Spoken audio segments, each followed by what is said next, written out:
Alright, it's that time again. The machine's just recently hit 1500 hours and it's time to do a whole bunch of maintenance tasks. Let's get into it. Alright, so here are the supplies we're going to be using today. Here we have the oil separator filter,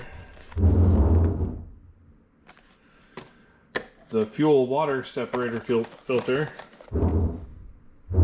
Beware, some models use a different version of this. And the regular fuel filter,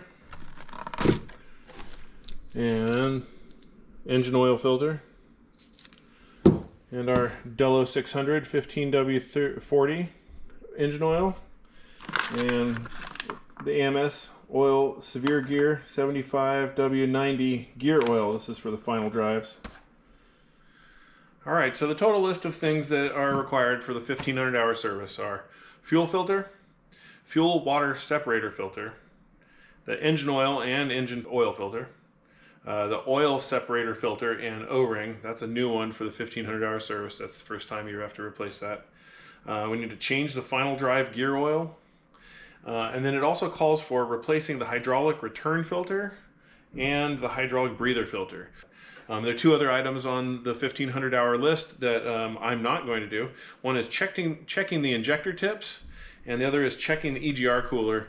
The injector tips, I honestly don't know what needs to be checked for that. The manual says to have the dealership do it. I will probably have that done sometime in the next year when the machine goes in for some other maintenance. The EGR cooler, my understanding of that is as it traps diesel particulates in the exhaust that they accumulate in the EGR cooler. They're supposed to be burnt out, but there's some buildup that happens. There's a whole process and a special machine for cleaning that. Obviously I don't own that, so I'm going to leave those two things off the list for today. So first up, we're going to change the engine oil and the engine oil filter. The engine oil filter is down in here, and so let's get set up to do that. Alright, so after warming the engine up to get that engine oil flowing a little bit, we're going to crack the engine oil drain right here and let it all drain into this bucket. In this case, we're using a 22mm socket.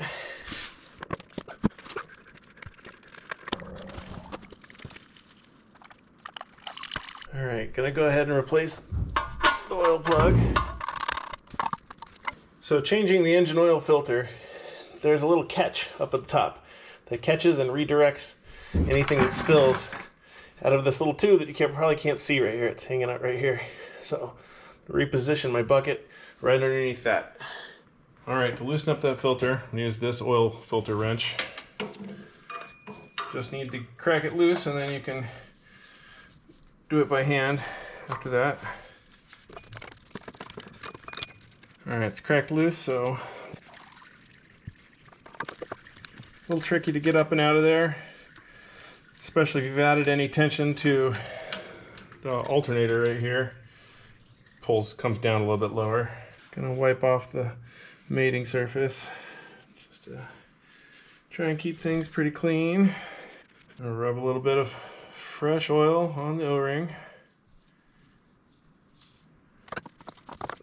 I think the usual wisdom applies. You get it hand tight and then give it another half turn or so. Hard to make it half hand tight when your hands are slippery though.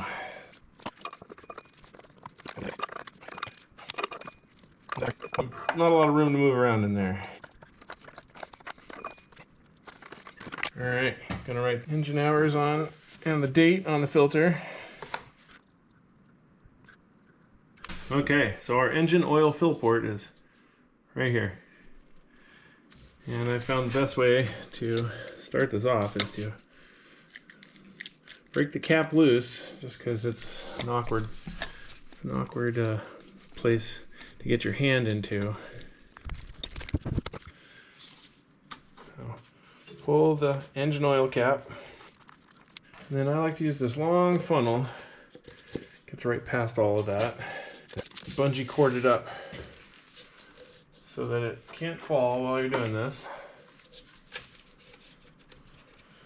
Okay, so the stated engine oil capacity is 5 liters, which is about 5 1/4 quarts or so.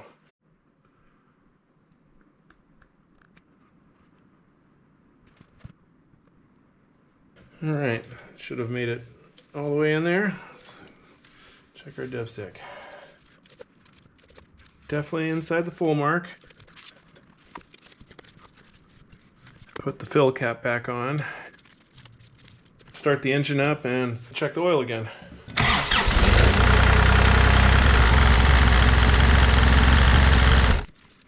Looking a little tiny bit low. I'm going to add just a little bit more. All right, that looks pretty good.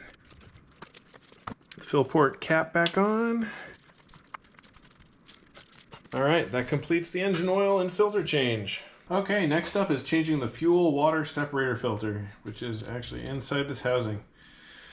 First thing we're going to do is shut off the fuel supply by turning this lever. And then just down here, see this little white wing nut. If we open that up,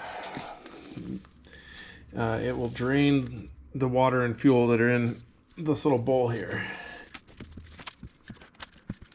Takes many turns of the little wing nut to get it to open. There's a little tube on the bottom of this that drains out to the bottom underside. Once that's empty, tighten it up again. Okay, the easiest way to change this filter is to remove this bolt so this whole housing can come out and you can get a little better access to it.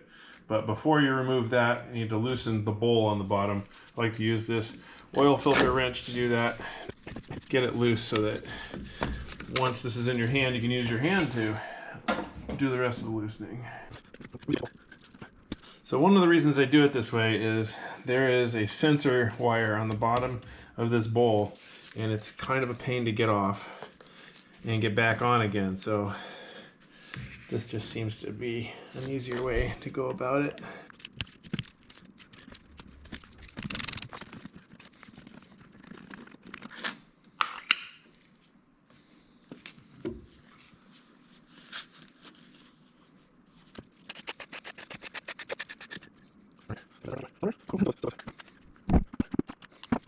So in the bottom of this bowl, there's a little float ring.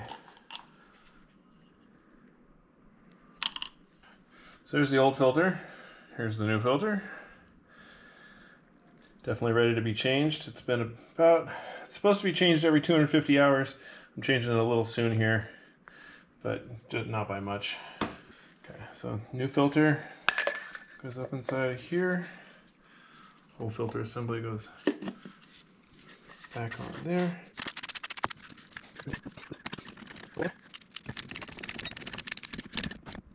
Slip these hoses back on.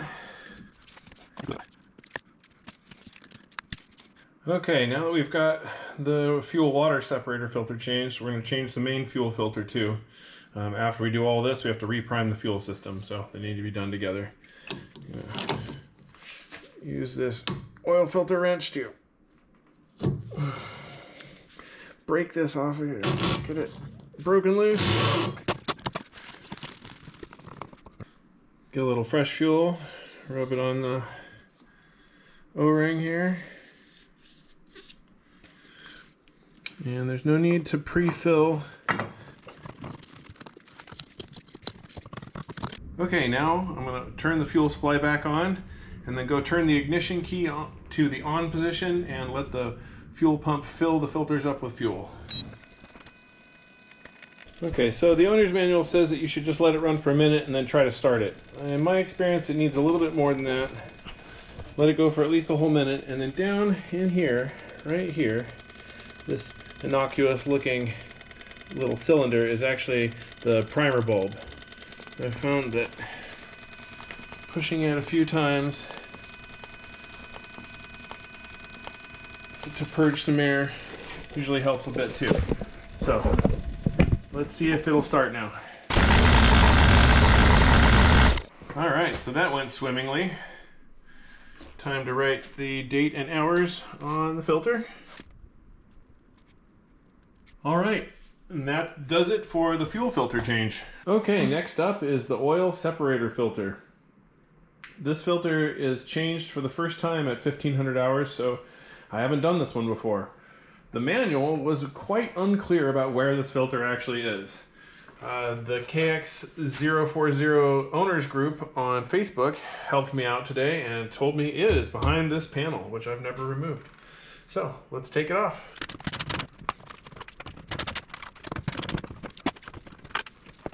Seems there might be some other bolts over here. Looks like there are 2 more bolts on the inside that need to be removed. I guess in retrospect, I should have removed the inside 2 first. But here we go. Definitely gonna have to take the gas cap off.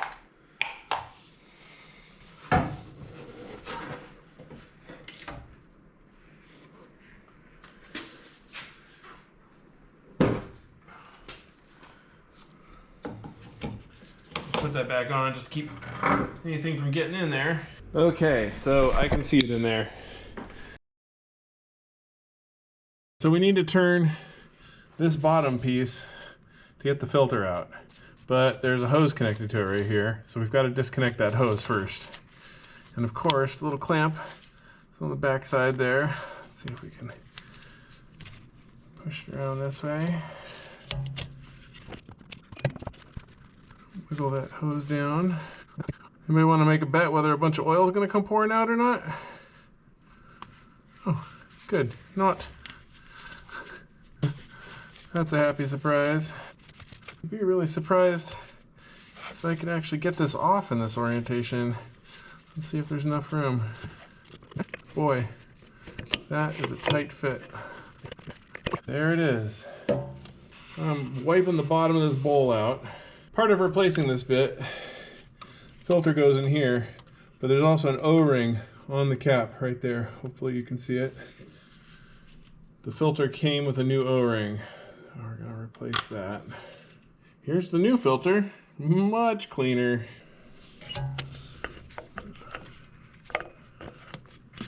Hopefully I can get this squished up in there like the older one was. There we go. Not too bad. Could definitely be worse. How about that? Had to turn that many more times than I expected. Wipe off this bottom bit so I don't introduce any dirt up in there. Truth be told, I'm not even sure what this filter does. So, if you know, leave a comment below. Let me know what I don't know, please. There it is. Oil separator filter replaced. Okay, now that the filter's replaced, I'm gonna put this body panel back on.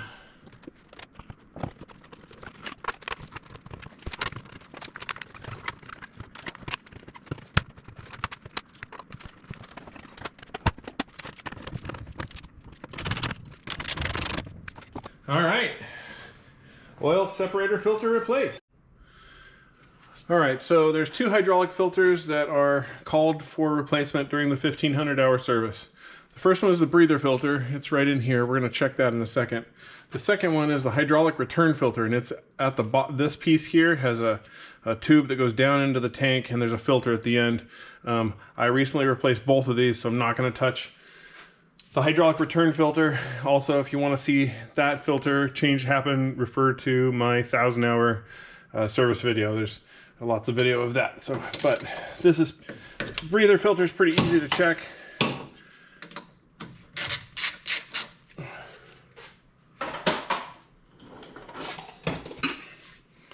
Take this bolt out of the top, take the whole filter out. So this is where the hydraulic system takes air in through this tube, and it really only filters through this one spot. You can see a little bit of dirt right there. Just a little bit of dirt that it filtered out of the incoming air. Literally, you can just turn this filter to a clean spot and put it right back in place. Even if you have abused your machine and have not replaced it in a long time, it will only be dirty in that one spot. So, I'm going to call that done and move on to the next thing. So it's worth noting that the 1500-hour service schedule also includes everything in the 250, 500-hour, and 1000-hour service. service. So it includes things like checking your air filter, which you ought to do anyway. So a little bit dirty in there. Ideally, this outside filter should be a little dirty, but not too bad. And this inside filter should be perfectly clean all the time. If you let this get dirty, it's gone far too far. So let's blow these filters out, this filter out and this cap out, and call the air filter check done. Well, now I'm gonna wipe around the edge here.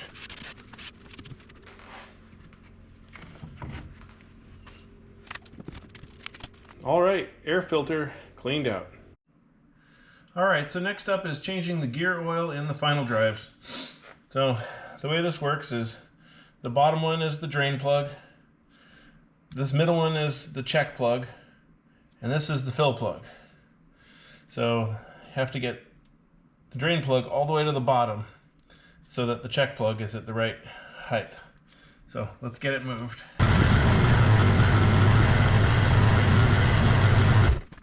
All right, now when we drain it out here, we'll fill it up to this level here using the fill port.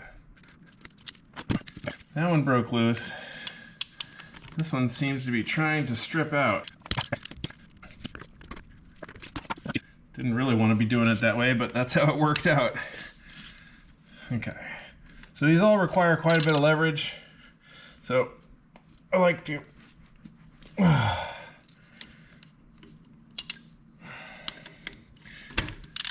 get them broken loose before I do any of the draining. Oh man, that is not easy. Okay, before we start draining anything out here, let's get our pan set up.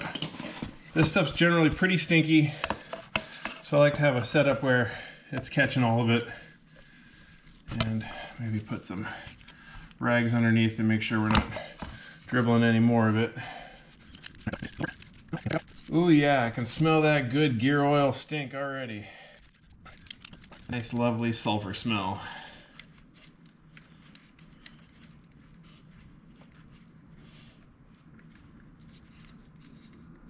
All right, there it goes.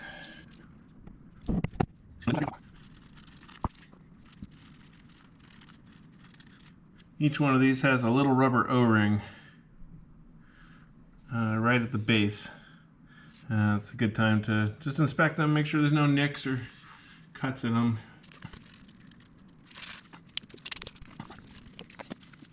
Okay, now that we've got it drained and we've got the plug in the bottom here,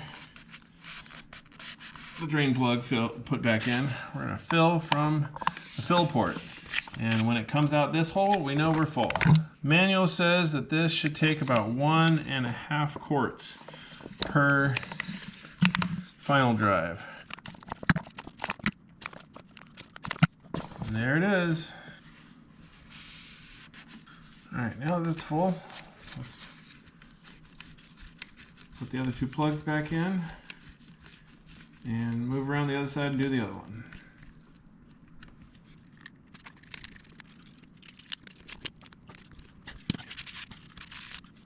All right, that's it for the 1,500-hour service. Of course, there are a few other items that are in the earlier maintenance schedules, checking your cabin filters and some other stuff we've covered in other videos. But I think this covers most of the important things for the 1,500-hour service. Don't forget, checking your injector tips and checking your EGR cooler are things that are best left up to your dealer. Worth researching, I guess. We also make a ton of other videos about our forestry mulching service. Please, if this is helpful to you, please subscribe. Please like this video. Really appreciate it. Thanks.